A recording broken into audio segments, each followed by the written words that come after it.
इस समय हम सारनाथ में मौजूद हैं और ये शाम की मैरिज लॉन है और जहाँ पर आज एक बड़ा कार्यक्रम पिछड़े वर्ग की तरफ से बुद्धिस्ट इंटरनेशनल की तरफ से होने वाला था। मूल निवासियों की विरासत बचाओ, मूल निवासियों की विरासत बचाओ ये कार्यक्रम होने वाला था, लेकिन स्थितियाँ कुछ ऐसी हैं। बताया जा रहा है कि बाकायदे पहले से प्रशासन की अनुमति थी, आप सब लोग प्रशासन की अनुमति थी। खड़े रहिए, आप यहाँ खड़े हो, इधर मुँह करके खड़े रहिए। प्रशासन की अनुमति दी गई थी कि कार्यक्रम होगा, लेकिन बाद में पहले ये कार्यक्रम महाबोधि डिग्री कॉलेज में होने वाला था, वहाँ से कार्यक्रम को स्थगित किया गया। फिर यहाँ पर मैरिज लॉन को बाकायदे आयोजकों ने बुक कराया, बाकायदे उसकी रसीद कटवाई, यहाँ पर कार्यक्रम होने वाला था। कहा जा रहा कि वामन मेश्राम जी और समाजवादी पार्टी के राष्ट्रीय महासचिव स्वामी प्रसाद मौर्य जी को भी इस कार्यक्रम में आना था। पूरे प्रदेश के कोने कोने से लोग आने वाले थे भारतीय संविधान को बचाने का संकल्प लेने के लिए, अपनी मूल निवासियों की विरासत को बचाने का संकल्प लेने के लिए। लेकिन अब यहाँ पर पूरे तरीके से कार्यक्रम को प्रशासन ने स्थगित कर दिया। यहीं खड़े रहिए, आपको कहाँ नहीं खड़े रहते, 10 मिनट के सामने आइए, देखते। यहाँ पर कार्यक्रम को स्थगित कर दिया गया है और प्रशासन ने पूरे तौर से यहाँ पर कब्जा कर रखा है लॉन में। हम ये कह सकते हैं कि मैरिज लॉन में पुलिस प्रशासन का कब्जा है, गेट बंद है, पुलिस के लोग अंदर भी बैठे हैं और पुलिस के लोग बाहर बैठे हैं। कुछ लोग यहाँ पर मौजूद हैं। आयोजकों में से अगर कोई आदमी जिम्मेदार आदमी हो तो हमको बताने की बात करें। परिचय दीजिए। प्रदेश उपाध्यक्ष। तो आप बताइए, आज का जो आपका कार्यक्रम था, बेसिक रूप से कार्यक्रम का मुद्दा क्या था, क्या कार्यक्रम था आपका? ये कार्यक्रम राष्ट्रीय पिछड़ा वर्ग मोर्चा और बुद्धिस्ट इंटरनेशनल के साथ ये कार्यक्रम होना था। इस कार्यक्रम की अनुमति हमारे पास थी और रात में लगभग 1 बजे प्रशासन के माध्यम से लॉन मालिक को नोटिस दिया गया कि ये कार्यक्रम सकता, जब सुबह हम लोग आए, हम लोग जानकारी के बाद से हम लोग लॉन के बाहर निकले।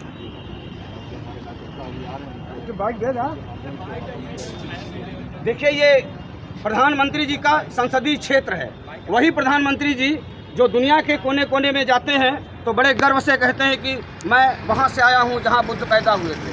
हम बुद्ध की धरती से आए हैं और बुद्धिस्ट इंटरनेशनल के तरफ से और राष्ट्रीय पिछड़ा वर्ग मोर्चा की तरफ से जो यहाँ एक कार्यक्रम होने वाला था, मूल निवासियों की विरासत बचाओ, भारतीय संविधान बचाओ, इस कार्यक्रम को प्रशासन ने सरकार के इशारे पर, ये निश्चित रूप से अगर इस लॉन के मालिक को नोटिस दिया गया कि यहाँ आप कार्यक्रम न होने दें, तो उन्होंने कार्यक्रम कैंसिल कर दिया। आपको पैसा से आप लोगों ने पहले बकायदे जमा किया,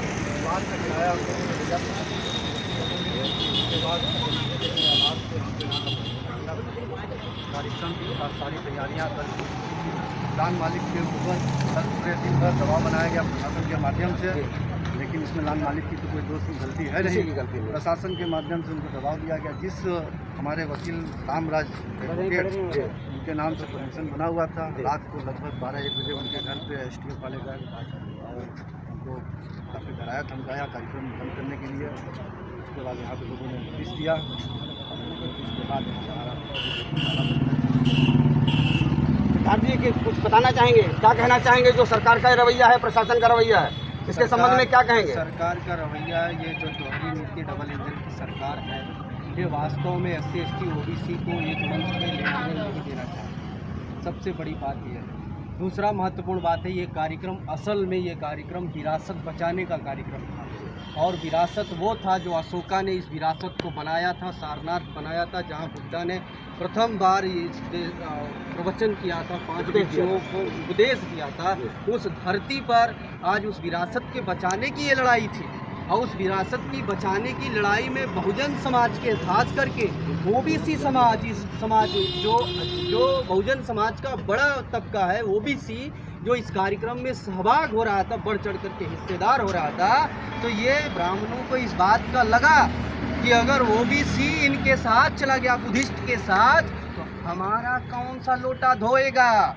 इसलिए उन्होंने क्या किया कि आवेदन किया निरस्त करने के पीछे प्रशासन को बार बार मालिक को निरस्त करने, मालिक को थाने पर बुलाना, बार बार उनको 6 बार से 3 दिन से लगातार 6 से 7 बार, जबकि प्रधानमंत्री जी खुद ही अपने आप को पिछड़ों का बताते हैं, अपने आप को कहते हैं कि मैं भी पिछड़े समाज से हूँ। लेकिन बावजूद उसे कि माननीय प्रधानमंत्री जी आपके संसदीय क्षेत्र में अगर जो फंडामेंटल राइट है लोगों का, भारतीय संविधान के तहत फंडामेंटल राइट है अपनी बात कहने का, अपनी सभाएं करने का, अपने और जो जो राइट ऑफ फ्रीडम है और राइट ऑफ फ्रीडम में धार्मिक स्वतंत्रता है, लोग अपने धर्म का प्रचार प्रसार कर सकते हैं। ऐसे में कैसे माना जाए कि देश संविधान से चल रहा है। माननीय प्रधानमंत्री जी, दूसरे आयोजक लोग हैं मौजूद हैं, आपसे कहना चाहें, आपसे पूछना चाहेंगे कि क्या प्रतिक्रिया है परिचय देते हुए, अपना परिचय दीजिएगा। मैं राष्ट्रीय कृषक दल के राष्ट्रीय अध्यक्ष। आज यहाँ पर कार्यक्रम शिक्षा सम्मेलन हुआ था, जिसमें स्वयं मौर्य वगैरह आने थे। मैं महेंद्र प्रसाद एडवोकेट हूँ। उस कार्यक्रम को हम लोग सोशल साइट पर देख करके हम कई लोग साथी आए हैं, हमारे साथ चंदौली से आए हैं, कुछ लोग बिहार से भी आए हैं। पूरा पूर्वांचल जुटने का आज जो है मूलवासियों के अधिकार का सम्मेलन था।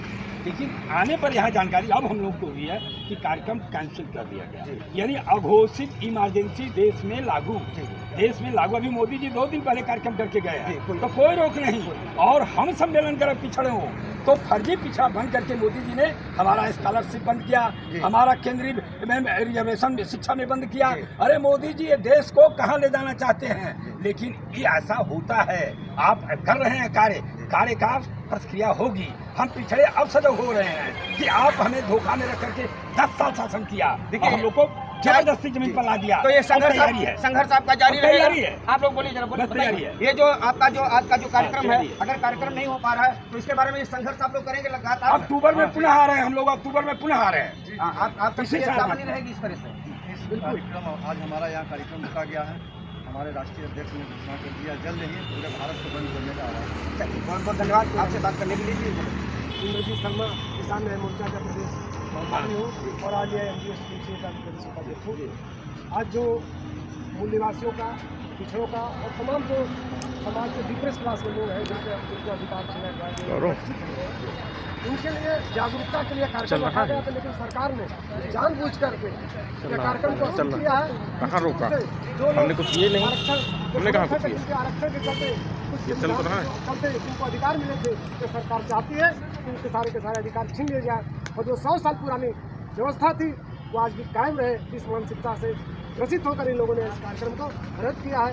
इसकी हम लोग निंदा करते हैं और जो सरकार ने काम किया है यह जन विरोधी है। वो भी चलिए, ये सारनाथ की धरती है जहाँ तथागत गौतम बुद्ध ने अपने 5 शिष्यों को उपदेश दिया और ये उपदेश पूरी दुनिया में गया और तथागत का धम्म पूरी दुनिया में चल रहा है। यहाँ पर भी सारनाथ से जो पिछड़ों की आवाज़ उठेगी, जो गौपिष्ठों की आवाज़ उठी, पूरे देश में जाएगी, पूरी दुनिया में जाएगी। और निश्चित रूप से सरकार को सोचना पड़ेगा कि देश संविधान से चलेगा, कानून से चलेगा, या लोगों की तानाशाही से चलेगा, मनुस्मृति से चलेगा। धन्यवाद। भंते जी आ गए हैं, ये कार्यक्रम आज कैंसिल कर दिया गया है। भंते जी, क्या कहना है इस मुद्दे पर आपको? ये देखिए, ये मानवता का हनन हुआ है।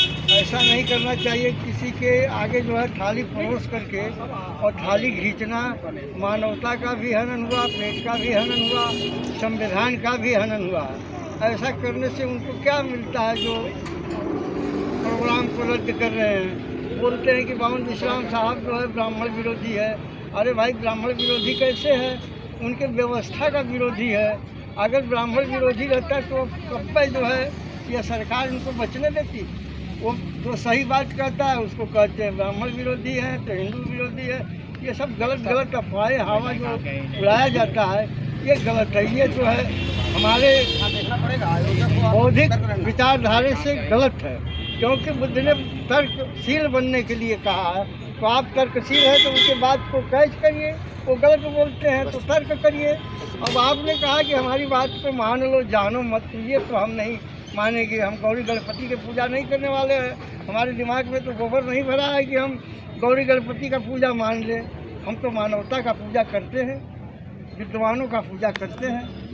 हम इसके खिलाफ है जो कि मानवता का हनन करे, मानवता को ध्वस्त करे, इसके खिलाफ है। ठीक, धन्यवाद।